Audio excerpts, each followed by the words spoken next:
The ticking of clocks filled the air in a dimly lit workshop.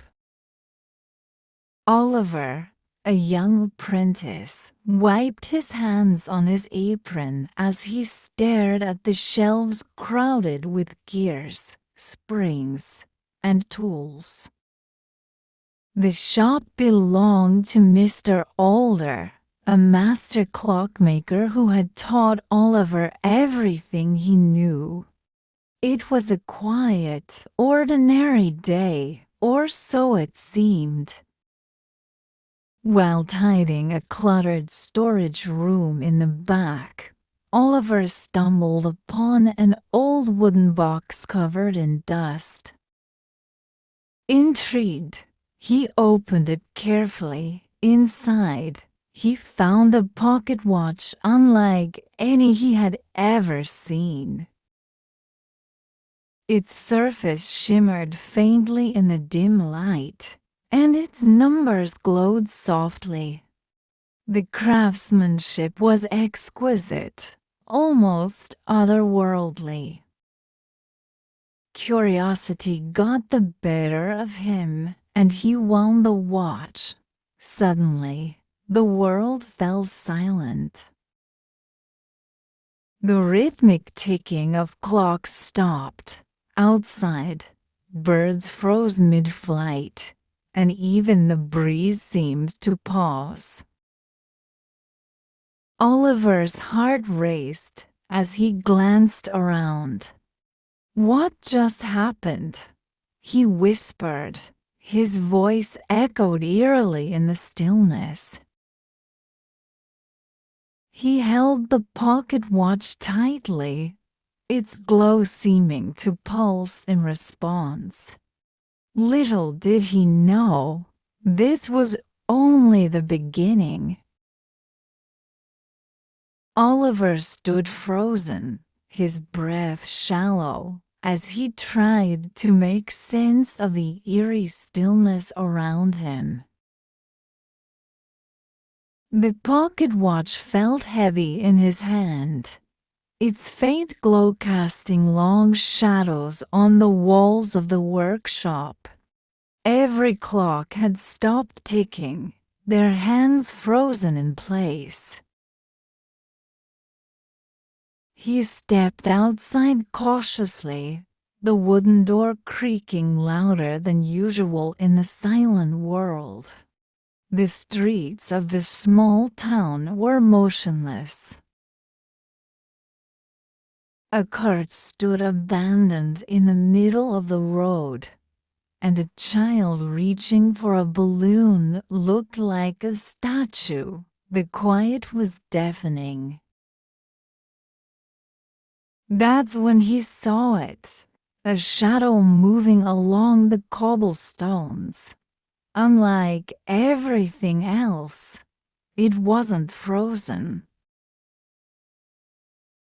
It crept closer, taking the vague shape of a person. A chill ran down Oliver's spine as a deep, echoing voice spoke. "You've awakened the curse of the timekeeper," it said. Who? Who are you?" Oliver stammered, gripping the watch tighter. The shadow didn't answer. Instead, it tilted its head as if studying him before fading into the darkness. The world slowly resumed motion, the ticking of clocks returned, and the breeze swept through the street. But Oliver's heart continued to race. He knew he had unleashed something far beyond his understanding. Back in the workshop, Oliver couldn't take his eyes off the pocket watch. Its glow was mesmerizing, almost alive. He thought about the shadowy figure's warning. but curiosity tugged at him. A curse, he muttered, or a gift. The next day, Oliver decided to test the watch again. He waited until Mr. Alder was busy inspecting a grandfather clock, and then wound it carefully. Time froze instantly. He walked around the shop, marveling at the stillness. A cup of tea balanced on the edge of the counter, caught mid-fall. It was thrilling and dangerous. At first, Oliver used the watch sparingly. He froze time to finish tasks quickly, impressing Mr. Alder with his sudden efficiency. But with every use, something strange happened. The shadow reappeared, clearer and closer each time. Its voice grew louder, more insistent. "Stop each turn of the key costs you," it warned. Oliver tried to ignore it. The power was intoxicating. One evening, he stopped time to fix a clock he'd accidentally broken. When time summed up, he felt an ache in his chest, a sharp, unfamiliar pain. He glanced at the watch, now dimmer than before. The thrill was fading, replaced by a growing sense of dread. The pain in Oliver's chest lingered as he sat alone in the workshop, the pocket watch glowing faintly on the table. He stared at it, torn between fear and fascination. The shadow's warnings replayed in his mind, but he dismissed them. "It's just my imagination," he whispered, trying to convince himself. Days later, as Oliver walked through the town square, he spotted a runaway cart hurtling toward a group of children. Without thinking, he reached for the watch and wound it. Time froze. The cart stood still, its wheels inches from the children, and Oliver felt a wave of relief. But as he moved the children to safety, he sensed it, the shadow. It loomed larger now, its edges sharp, undefined. It appeared directly in front of him, its glowing eyes piercing through the frozen world.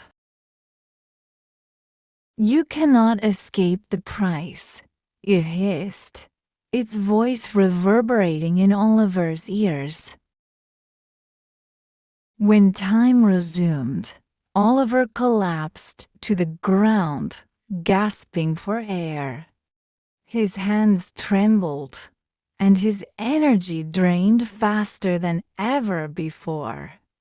For the first time, he truly felt the weight of the curse. Back at the workshop, Oliver locked the watch in a drawer. He vowed never to use it again, but deep down, he knew the shadow was waiting. Oliver couldn't sleep. The faint glow of the pocket watch seeped through the cracks of the drawer where he had hidden it, like a constant reminder of its presence. Every night, the shadow appeared in his dreams, whispering cryptic warnings. Exhaustion weighed on him, but he couldn't shake the feeling that time itself was slipping away from him. Desperate for answers, Oliver began searching through the old books that lined the shelves of the workshop.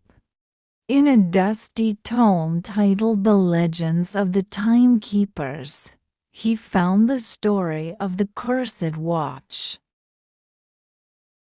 It had been crafted centuries ago by a clockmaker who sought to master time, but paid the ultimate price: his life. The watch's power was fueled by the energy of its user, draining them with every turn.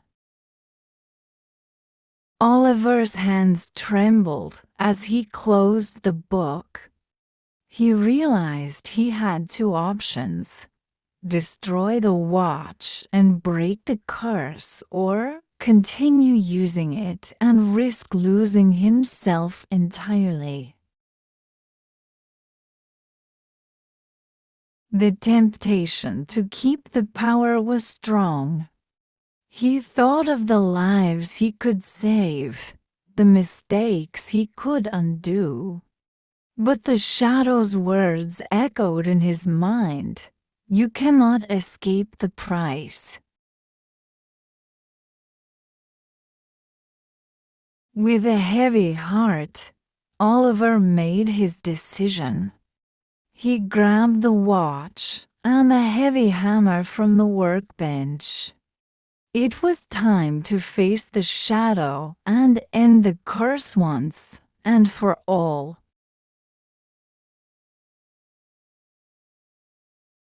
The workshop was eerily silent as Oliver stood in the center, the pocket watch glowing faintly in his trembling hand. The hammer felt heavy in the other, its cold metal biting into his palm. Shadows danced across the walls as the flickering lantern cast an unsteady light. As he raised the hammer, the air grew colder, and the shadow materialized in front of him. It was fully formed now, a tall, menacing figure, with piercing, glowing eyes and edges that seemed to flicker like smoke. "I am bound to the watch. Break it, and you break yourself." Oliver hesitated. The shadow's words sent chills down his spine, but he steadied himself, remembering the drained energy, the aching pain, and the lives stolen by the curse. "This ends now," Oliver said, his voice firm. With a swift motion, he brought the hammer down onto the watch. The glow erupted into a blinding flash, and the shadow let out a deafening scream. The workshop shook as a cold wind swept through, extinguishing the lantern. When the light faded, the shadow was gone. The pocket watch lay shattered on the workbench, its glow extinguished forever. Oliver fell to his knees, weak but alive. The air felt lighter, and for the first time in days, the ticking of the clocks sounded steady and calm. Sunlight streamed through the workshop windows as Oliver swept up the fragments of the broken pocket watch. The faint ache in his chest was gone, replaced by a sense of relief. The air felt different now, cleaner, freer. Oliver placed the shattered remains of the watch in a small box and tucked it away on a high shelf, a reminder of the power he had once wielded and the cost it demanded. He returned to his workbench, where a half-assembled clock waited. As he carefully fit the gears into place, he thought about the shadow's warnings and the temptation he had overcome. He realized that shortcuts, no matter how alluring, always came with consequences. From that day forward, Oliver approached his work with renewed patience and appreciation. Every tick of a clock reminded him that time was meant to flow naturally, not controlled or manipulated. He looked up as the workshop door opened, and a young boy entered, eager to learn the art of clockmaking. Oliver smiled. "Come on in," he said.